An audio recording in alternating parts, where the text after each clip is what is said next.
La Libroteca, literatura en radio con Julio Rudman.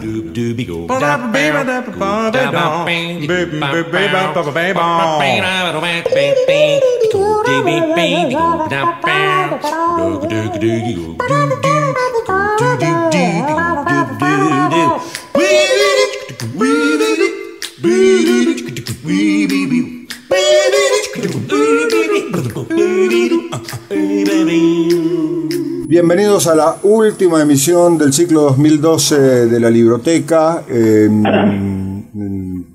La verdad que no conocía la obra de quien hoy forma parte, ingresa al menú de este programa con 17 años de antigüedad en el aire. Me refiero a Marcos Mayer, que es escritor, periodista, traductor. Se ha encargado de traducirnos a algunos tipos con peso específico como Joyce, Balzac, Lévi-Strauss, esa gente. Ha escrito un libro sobre mi admiradísimo John Berger, pero quien nos convoca, el libro que nos convoca en este caso, es un libro editado por el Ateneo, que se llama Artistas Criminales, y que me interesó porque son pequeñas biografías muy bien sazonadas de gente que anduvo entre la creatividad para la obra artística y la creatividad, y a veces no tanto para el delito. Marcos, un gusto. Igualmente, Julio. Esta primera charla. Bárbaro. Te propongo estoy con el libro, obviamente ya lo leí, pero estoy con el libro y con el índice en mano. Empezar a repasar algunas de las figuras, tal vez con menos marketing, como para que la audiencia conozca. Vos empezás con el Marqués de Sade, ¿no? Que tiene historia en este asunto y que es más o menos conocida hasta el punto de que... es el que menos me simpatiza de todas. Sí, decía yo, hasta el punto de que hay una enfermedad psiquiátrica o psicológica que se llama sadismo, ¿no? Sí. Pero hay otros muy claro, interesantes. Y que me parece que podemos ir, seré yo el motivador y serás vos el que digas en todo caso por qué lo elegiste. Decime. Algunos, por ejemplo, muy conocidos desde el punto de vista literario o de obra, como el autor de Robinson Crusoe, que es Daniel Defoe. ¿Cuál es su vinculación con el delito y cómo eso repercute en su obra o viceversa? Bueno, él está vinculado con un delito que hoy no es tan fuerte, que es el delito de deudas. Uh-huh. Yo cuento ahí que a él le decían el caballero del domingo porque era el único día que podía salir de la casa sin ser atacado por sus acreedores. Uh-huh. Y yo me ocurrió imaginar que alguien que vivía asediado de tal manera no podía imaginarse mejor paisaje que una isla desierta. Uh-huh. En el cual resolviera todo por las suyas sin que nadie lo estuviera perturbando. Uh-huh. Es decir, más allá de las cuestiones que uno puede tomar de la época, de los análisis de Marx en relación con el capitalismo y demás, me pareció que había como una trama personal que por qué es él el que descubre eso que después es toda una beta, ¿no? La del náufrago abandonado. Sí. Porque es él, y se me ocurrió que las circunstancias de su vida hacían factible que él fuera la persona capaz de imaginar eso. ¿Él tuvo noción o pudo gozar de la fama del libro? Sí.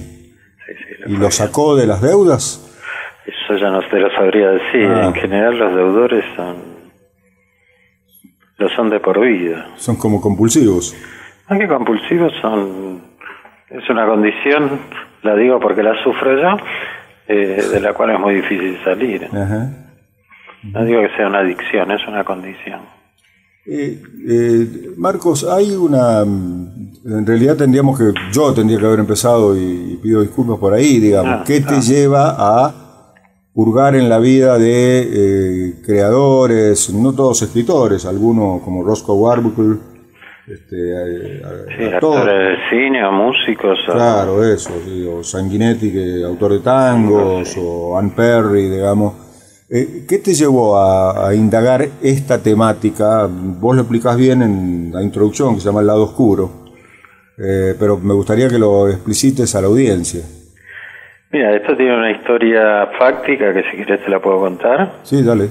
Que cómo surge esto. Yo trabajaba en una revista que se llama Pistas, que dirigía Esderech, Oscar creo que se llama, dedicada a temas policiales como su nombre lo indica. Y como yo venía del palo cultural, querían hacerme entrar de cualquier manera. Entonces al principio fueron comentarios de libros, comentarios de películas y demás, y de repente apareció esta idea de vincular a ciertos artistas con su prontuario. Y a mí me gustó siempre esa idea. Y me parece que existe la posibilidad de ver el arte y ver el crimen desde perspectivas diferentes si uno junta los dos espacios. Y bueno, a medida que me fui metiendo y me fui investigando y demás, aparte de volverme loco en algunos casos, también me fui apasionando por este vínculo. ¿Por qué loco en algunos casos? Y algunos son muy perturbadores. Leer el libro de Althusser fue muy perturbador. Un nivel de locura intenso que corre por todo el libro, ¿no? Porque él se hace esa pregunta de cómo pudo ser él quien matara a su mujer, ¿no? Quien cometiera semejante crimen. El caso, ya que te metiste con el caso de Althusser, un enorme filósofo del siglo XX, obviamente, leyendo no el libro de él, sino el libro tuyo, y el análisis de ese caso, digamos, da la impresión como que hay como vidas paralelas, ¿no? Como que hay una especie de... A ver, yo no quiero invadir territorios que no conozco, pero una especie de esquizofrenia, un tipo con una lucidez y una profundidad intelectual de ese nivel, cometiendo ese crimen casi primitivo, digamos, ¿no? Sí, yo no diría que fue un crimen primitivo. Yo creo que es un crimen en cierto punto no racional. Ah, puede ser, sí. Porque no fue, porque por otro lado, bueno, yo lo cuento también en el libro, ella se dejó matar. Claro, ese es un dato... A mí me impresionó mucho eso. Sí. Porque él la ahorcó, la estranguló mientras le estaba haciendo unos masajes. Sí. Y ella no puso resistencia. A mí me parece que lo que hay es esa perturbación de la racionalidad, sobre todo en los franceses, donde el tema del racionalismo es tan fuerte, que aparezca como su máximo filósofo, no sé si su máximo filósofo, por lo menos en la década del 60, una de las figuras prominentes, con el método estructuralista que es tan rígido, formal, y colocado en este punto de la sinrazón. La sinrazón al punto de que él dice que no sabe por qué, ¿no? No tiene idea. No tiene idea. Después uno, bueno, leyendo el libro puede tomar algunas pistas de el desprecio que le generaba a esta mujer. Pero las pistas, de todo caso, las toma uno, el lector. Sí, él no las coloca como tal. Eso, me parece que debería quedarle claro a quien está escuchando que no hay él no explicaciones ni justificaciones por parte de él. No, uno explica a posteriori o supone, bueno. Sí. Yo lo que leo, bueno, en varios de los aspectos de ese libro, que es realmente muy recomendable si uno quiere no dormir por un tiempo, es eso, digamos, que hay zonas donde él la ama y la desprecia. En algún momento ambos militantes del PC francés. Sí, tal cual. Exacto. Es decir, y hasta vos contás que hay una especie de... No, una especie no hay, como una especie de purga. Sí, eso me espantó ese hecho. Claro, porque la acusan de espionaje, de no sé qué cosa. Sí, la acusan de trabajar para los yanquis. Sí. Y se produce una votación para ver si la condenan o no, en una especie de asamblea en la cual estaba Althusser, y él también levanta la mano a la hora de condenarlo. A mí eso me espantó. Bueno, por eso te digo, enseguida, si querés, el momento más perturbador para mí fue la lectura de Althusser. ¿El libro de Althusser se llama? El porvenir es largo. ¿Se consigue? Sí, yo conseguí una edición española, no sé cómo está ahora la llegada de libros españoles.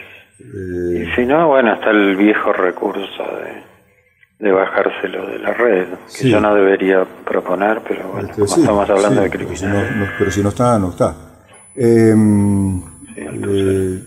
Hay saltos en la historia, digamos, y hay, has hecho una selección, obviamente debe haber más, ¿no? Sí, te diré que yo, bueno, el criterio fue los que me pudieran dar alguna pista de esa relación. Y los que tuvieran historias interesantes de contar. Sí, hay algunas que son, vos hablabas del espanto que produce el caso de Althusser con su mujer, pero no menos espanto el de Issei Sagawa, ¿no? Sí, ese fue el otro que me pudrió la cabeza. Sobre todo, bueno, cuando uno empieza a leer cosas alrededor de él. ¿Por qué no nos contás quién fue Issei Sagawa y qué hizo? ¿A qué dedicó su vida?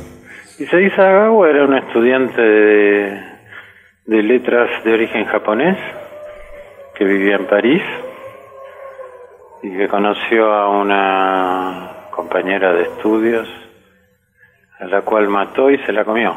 ¿En qué época? Y estamos hablando de fines de los 60. Siglo XX, digamos. Siglo XX, sí, claro. Muy reciente. Sí. Y él hace una larga descripción de cómo la comió, de los gustos de cada una de las partes. Y después con el tiempo Sagawa, bueno, es una larga historia, pero volvió al Japón, se convirtió en una especie de estrella, participó en un montón de películas porno con temática caníbal, escribió 20 veces más o menos la historia de lo que había pasado en distintos libros. Es un habitué de la tele, es una especie de star. Vive, sí, hasta donde yo pude saber hasta ahora. Otra de las características que yo veo es que no todos terminan igual, digamos. Algunos no terminan su vida, pero bueno, Sagawa termina siendo una pornostar, o un pornostar, por decirlo genéricamente. Y bueno, el Marqués de Sade termina muerto. Hay historias trágicas. Hay historias trágicas, pero otros que no, digamos, de alguna manera, ¿no? Estoy pensando en Jean Genet, digamos, no sé si considerarlo trágico. Yo he leído el libro de Sartre, el Jean Genet, comediante o mártir. Sí. Y ahí es más, también se transformó en una especie de tipo de culto para un... Sí, pero yo creo que eso está, bueno, que a mí me pareció en el artículo, en el trabajo sobre Genet, pero también en el de Sagawa, que digamos, esa constitución, y también en el de Charles Manson, que esa constitución en estrella de distintas maneras, se articulaba con el ciertos modos de funcionamiento de la cultura de cada país. Y de cada época.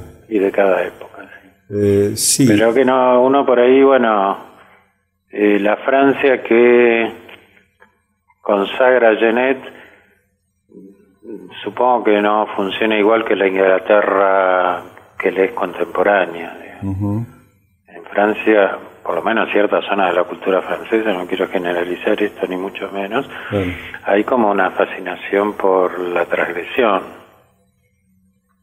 Sí, a ver, incluso recorriendo el índice del libro y recorriendo el libro, hay algunas características que uno podría llamar francesas también, ¿no? Porque también François Villon, hay cosas de transgresor en... Sí, o en Lacenaire. O Lacenaire, claro. Que son, exactamente. Bueno, escritor menos conocido, o Rimbaud. Claro. Me parece que hay también características culturales. Sí, yo diría, bueno, del lugar que ocupa la cultura o que se espera que ocupe. En el caso de Villon no hay una obra que sea transgresiva para lo que era su época. En el caso de Sade, de Rimbaud, de Genet. Claro. El transgresor es él, no la obra. En el caso de Villon, sí. Sí, igual habría que, hacer una salvedad que en la época de Villon ser un ladrón de caminos tampoco era un destino improbable. A ver si estás de acuerdo, me parece que en ese caso los surrealistas, Breton y todo, lo endiosaron, lo tomaron como el gran rebelde, como el gran... Sí, lo mismo hicieron con Sade. Con Marqués. Bueno, eso decía lo de la fascinación de la transgresión. Estoy seguro que Sartre no compartiría el sistema de vida de Genet, pero lo fascina. No, leyendo el libro uno tiene la impresión de que Genet ha sido una excusa para... Sí, pero bueno, habría que ver cuál es el objeto que se elige, ¿no? Sí, seguramente, ¿no? Hay libros en Sartre siempre se elegirá no en vano estuvo tanto tiempo sin ser reeditado ese libro, ¿no? Sí. Digo. No sé si nos vamos por las ramas, pero en Sartre siempre hay esa fascinación del personaje que él no quiere ser, como le pasó con Flaubert. Claro. Ahí nos metemos en otras criminalidades. Sí. Un caso que me parece que pasó al mundo de la cinematografía, pero que yo no sé si se conoce, si es muy conocido la relación entre la criminalidad del personaje, entre otras cosas porque se cambió de nombre, es el de Anne Perry, ¿no? Sí, yo creo que fue un descubrimiento un tanto casual, porque muchos de estos personajes, de las historias de estos personajes eran tanto secretas. Y yo hablé con mucha gente cuando estaba haciendo el libro y de repente alguien me tiró el nombre de Anne Perry y me habló de la película. Yo ahí me puse a indagar. Criaturas salvajes, ¿no? No, celestiales. Celestiales, bueno. Mira, celestiales. Sí, lo tengo con eso, ya lo dije tres o cuatro veces en la radio. Y porque no crees que sean celestiales. Claro, porque es irónico lo de celestial. Pero ¿tuvo que cambiar o quiso o tuvo que cambiar de nombre? Mira, yo me imagino que, por lo que yo sé, no fue obligatorio cambiarlo. Supongo que fue una decisión de ella. Por otro lado, está en la tradición de las escritoras de policiales, ¿no? Sí. Hacer un retoque. El de ella fue un poco más brusco. Sí.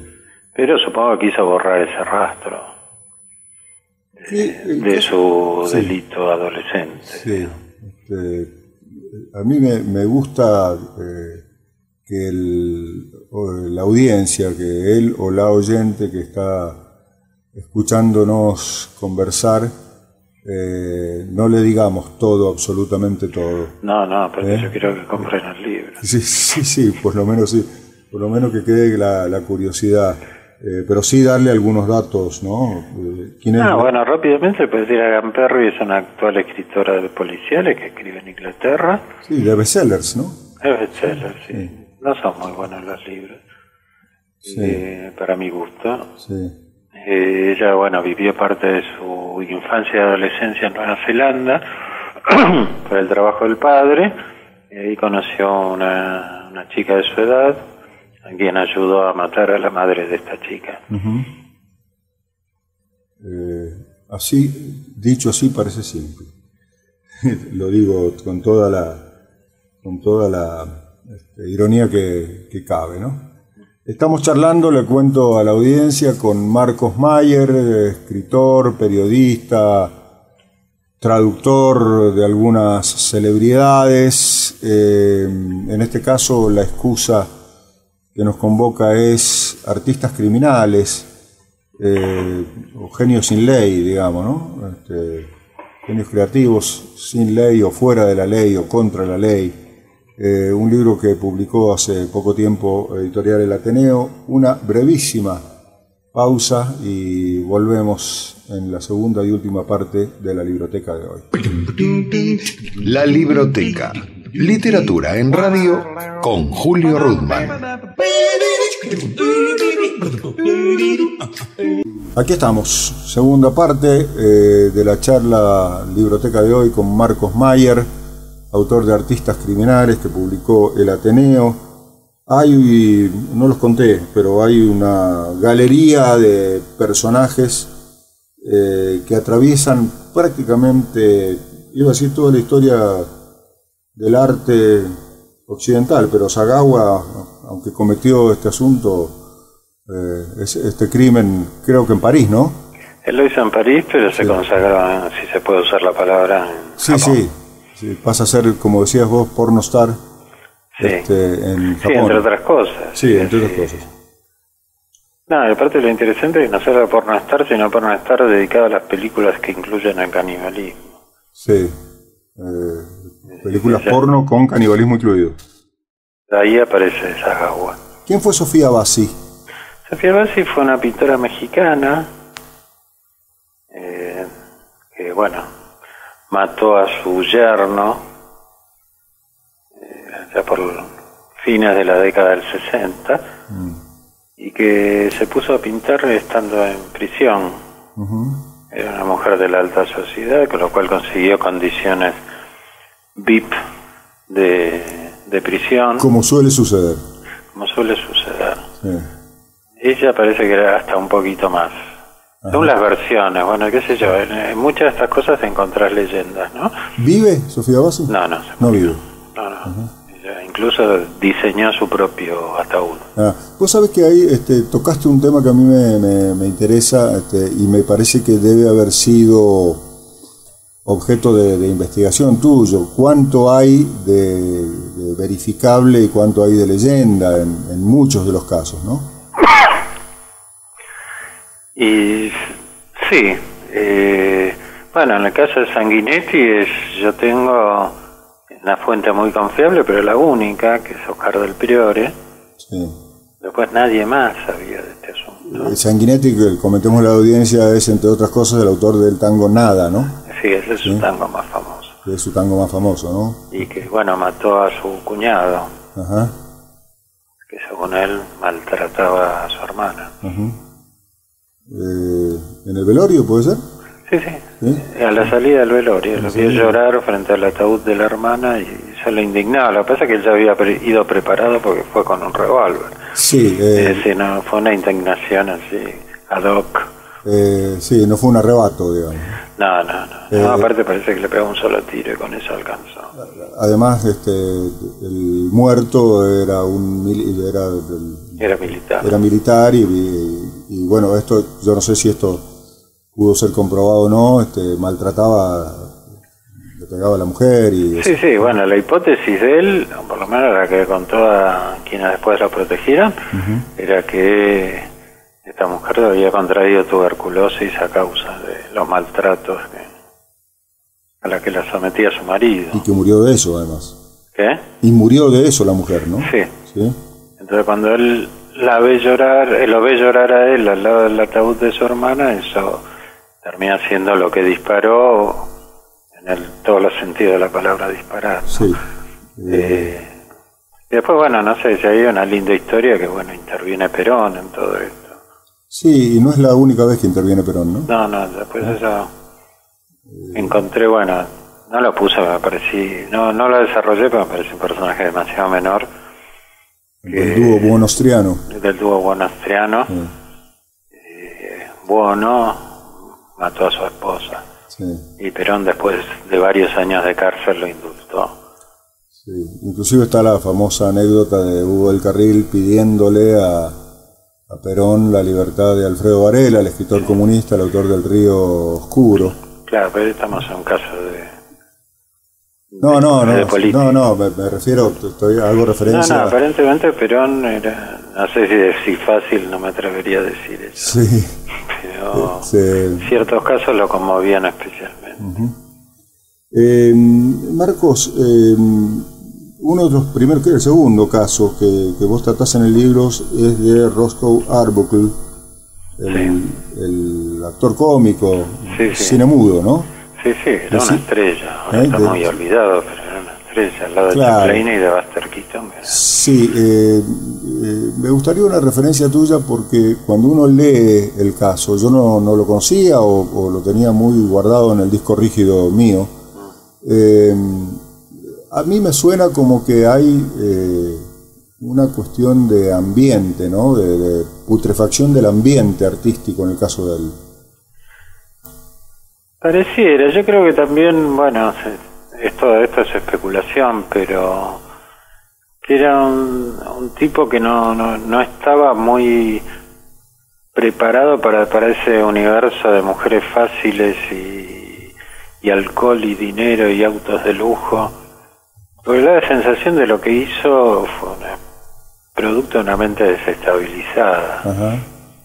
Pero bueno, acá ya entramos también en el terreno de las interpretaciones. Sí, las hipótesis, claro. Sí, pero sí, hay como un clima de época así de la orgía desenfrenada, donde yo creo que bueno, en muchos de estos artistas lo que hay es un juego con el límite, que muchas veces se cruza mal, como en el caso de Arbuckle.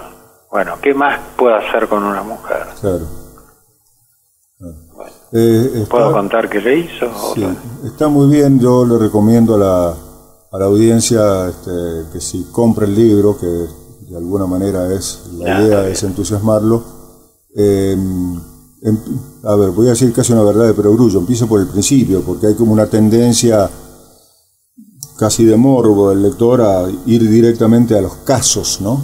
Pero a mí me parece que es fundamental la introducción, este capítulo inicial que se llama El lado oscuro, en el que ahí hay trabajo sí de interpretación tuya del caso del artista, que me hizo acordar, salvando la distancia, al libro de Thomas de Quincey, ¿no? El crimen como... El asesinato como una de las bellas artes. Como una de las bellas artes. Yo supongo que de Quincey estuvo resonando en mi cabeza. Supongo, claro. Yo cuando leía esta parte, el lado oscuro, yo dije, bueno, obviamente por el grado de erudición que tiene el libro, de esa mezcla de erudición pero de accesibilidad para el lector curioso, simplemente, me parece que, claro, has leído de Quincey, ¿no? Claro. Perdón, no solo lo he leído, sino claro. que a mí me gusta mucho y claro. Lo he traducido con mucha dificultad. Ese laburo, ya vuelvo al libro en todo caso, para el final, pero me interesa mucho el tema del laburo de traducción. Entre el listado, yo digo que debe tener su dificultad, como decís vos, traducir a de Quincey, debe tener su dificultad traducir a Levi Strauss, y ni me imagino lo que debe ser Joyce. Yo te diré que yo no sería... Bueno, a mí me tocó un texto relativamente más tradicional de Joyce, que fue Dublineses. Ajá, los cuentos. Los cuentos. A mí lo que me pasa, porque también he traducido porquerías, me resulta más difícil traducir las porquerías. Acá con los grandes autores, por ahí lo que te cuesta horrores son las 30 primeras páginas, pero después te van llevando. Lo que tiene de Quincey es que tiene una gramática muy enrevesada. Tiene oraciones que duran toda una página. Claro, muy de época aparte, ¿no? De esa época. Yo creo que él superó su época. Pero bueno, qué sé yo, fue la primera que hice en mi vida. Pero tengo ese recuerdo de la dificultad. Pero no, traducir a estos tipos que cuando te toca un tipo que escribe bien, a la larga es más fácil. Claro. Sí, no lo había pensado así, pero... Te cuesta mucho, me costó con Jane Austen entrar en el estilo, pero una vez que llegué a entrar a la página 30 o 40 de traducción, después era como si escribiera ella, pero en castellano. Claro, le conoces el estilo, ¿no? Y ya de algún modo te lleva, como los buenos libros te llevan. Sí, a ver, yo pienso en Saramago, que a mucha gente le dificulta la musicalidad del libro de Saramago, y efectivamente al ratito uno entra, no necesita el punto, la coma, uno respira con él, digamos, ¿no? Con su entonces, bueno, en la traducción, que una vez chequea traducciones anteriores, hay cosas que, digamos, que han sido traducidas, y seguramente algunas de las que traduje yo también, que no tienen el menor sentido, ni en castellano, ni en inglés, ni en francés. ¿Y entonces? Y uno las repone, porque yo creo que es el texto que te lleva a reponer eso que, cuando uno entra en un trabajo más minucioso, te salta. Y digo, bueno, esta frase no tiene ni pie ni cabeza. Nos quedamos con 2 o 3 finales, si te parece, porque se nos termina como vos digas. el formato. Uno es Caravaggio. Sí. Le pones como subtítulo La fascinación de la carne Sí. a Caravaggio. ¿Por qué? Yo creo que Caravaggio de algún modo descubre la carne real. Pienso, bueno, en los antecesores, Miguel Ángel, Sí. esos cuerpos perfectos, tensos, armónicos. Y Caravaggio pinta gente que envejece, gente que tiene los pies sucios, toma como modelo a prostitutas, que eso le generó algún problema por Con la iglesia. hacer una Virgen María a partir del modelo de una prostituta. Claro. Me parece que hay un descubrimiento de la carnalidad, digamos, y que de algún punto me parece que hasta con tal intensidad que también lo llevó en algún momento a querer atravesar esa carne. ¿En qué sentido? Literal, Eso. con un puñal o con una espada. No, ya no solamente artístico, ya no solamente Yo creo que, bueno, hay un momento que me pasó con Caravaggio, sobre todo, que no se puede separar tanto eso. Es decir, que no hay como una órbita donde esta persona se separa de su arte o de su oficio, comete el crimen y vuelve. Sino que hay algo que está muy atravesado, que yo no podría tener, todavía no termino de explicarme, pero esa es la sensación que yo tengo, por ejemplo, con Caravaggio de manera muy intensa. Que hay algo que vincula lo que él pinta. Hace poquito en Buenos Aires se presentó una exposición de Caravaggio y yo percibí esa violencia que yo percibí en su propia vida, frente al cuadro verdadero, no una reproducción, digamos. Yo creo que ahí hay una trama, digamos, que no somos seres separados. No hay esquizofrenia ahí. ¿Qué? No hay esquizofrenia ahí. No es que... Yo tampoco sé si en Althusser hay esquizofrenia. Bueno, pero en eso, digamos, no hay doble vida, eso querés decir. No, a mí me parece que de alguna manera está articulado, no de una manera simple. A veces son articulaciones complejas, pero me parece que ahí hay algo y que eso de algún modo se trasunta en lo que pinta. Es decir, él es un pendenciero que vive peleándose y buscando roña con todo el mundo. Ese estilo también está en lo que pinta. Claro.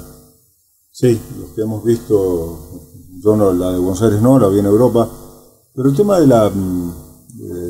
recién hacías referencia a Miguel Ángel y la Capilla Sixtina está plagada de erotismo, de cuerpos, vos decís perfectos, efectivamente, de erotismo, y acá en Caravaggio hay otra cosa.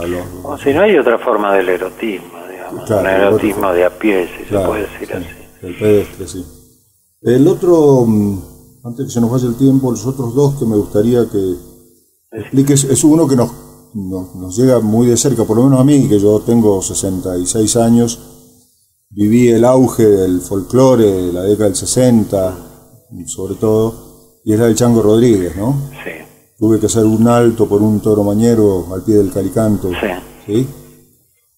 Sí, me parece una samba hermosísima. Sí. Contá la historia. ¿La historia del Chango? Sí, la historia de su El Chango clima. era fue un folclorista cordobés que era una especie de prócer, no solo local, sino con proyección nacional, con ese tipo de cantantes populares y compositores que a veces le queda la canción y no queda el nombre. Sí, además un guitarrista espectacular. Sí. Y que bueno, en el medio de una pelea, sobre la cual hay varias versiones, la versión que a mí me llegó, esta me la contó Fowell, era que él no soportó que uno de los parroquianos de un bar donde él estaba no supiera quién era él, y lo mató de un balazo. Otra, bueno, la versión que contaba él es que le quisieron robar y ese tipo de cosas. Y que se defendió, sí. Y bueno, se pasó un buen tiempo en la cárcel y ahí compuso lo que sería su tema más famoso, que se llama Luna Cautiva. Y dejo para el final, por poco conocido en realidad, porque me quedan los Uxoricidas y Norman Mailer y Barrocks, pero dejo para el final que nos cuentes el duende parricida, ¿no? Richard Dudd. Sí, Richard Dudd, yo no sé cómo llegué hasta Richard Dudd, pero bueno, fue un pintor de fines del siglo XIX que después de un viaje por Oriente terminó de perturbarse, seguramente había ahí un núcleo de enfermedad mental, y escuchaba al dios Osiris que le ordenaba limpiar la tierra de malvados, y la lista la encabezó su propio padre, al cual mató. Y bueno, después se pasó los días en un hospicio, ahí pintaba obsesivamente. Sus cuadros son de una obsesividad extrema, es decir, no hay espacios en blanco, están llenos de cositas y de detalles y de personajes chicos y bueno, y Queen le dedicó una canción. Claro, exactamente. Ahí yo encontré, bueno, que en el rock había ahí también como vínculo, ¿no? La canción de los Rolling para Sagawa, esta canción de Queen para Richard Dudd, Charles Manson. Claro. Bueno, el mismo Sanguinetti, que tiene en realidad su tango más famoso, ¿no? Sí, pero me parece que ahí no hay una relación del tango. No digo de él, sino que cómo la música está de alguna manera vinculada al tema, ¿no? No, eso seguro. Bueno, no el tema, digamos, ¿no? No, pero me pareció que en el rock la relación era como un poco más estructural. Ajá. Sí, y hasta más esa cosa, bueno, que a mí me sorprende, que bueno, Marilyn Manson, un grupo inglés que se llama Kasabian, en homenaje a una de las integrantes de Clan Manson. Sí. Como si, bueno, eso fuera un lugar en el cual uno se quiera reconocer, ¿no? Más esta cosa de lo satánico y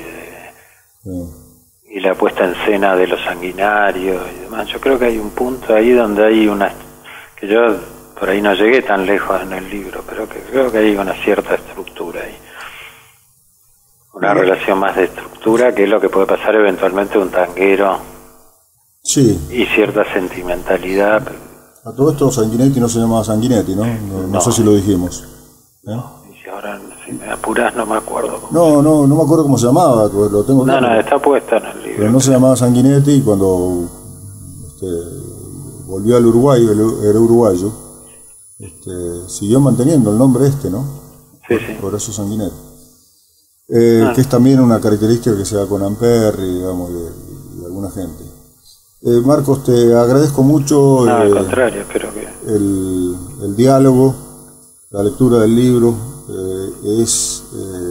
No quiero que quede para la impresión de la audiencia que es un libro satánico para nada. O que produce náuseas. Es un libro que provoca ingestión de conocimientos, en todo caso, y de saber que no siempre, pero detrás de genios hay gente que por ahí transgrede, en su caso la soledad, o transgrede la patología, digamos, ¿no? Exacto. Yo no quise hacer un libro sensacionalista. Claro, exactamente. No, esto es un libro fundamentado, no sensacionalista. Gran abrazo, buen año y buena vida. Gracias, Julio. Lo mejor para vos. Un abrazo. Chao. Marcos Mayer, con su libro Artistas Criminales, Historias de Genios sin Ley, editado por el Ateneo. Gracias por todo, gracias a Osvaldo Offer, a Claudio Cagnoli, que han grabado estas conversaciones personales y las telefónicas, quienes editaron y que son culpables, entre comillas, de que usted haya podido escucharlas también. Y sobre todo, gracias a los autores que se prestaron una vez más el 16º ciclo de este programa, en distintas casas, por supuesto. Chao, gracias y buena vida para todos. Cerramos por ahora la libroteca. Pone el señalador en la radio pública y nos reencontramos en el próximo capítulo.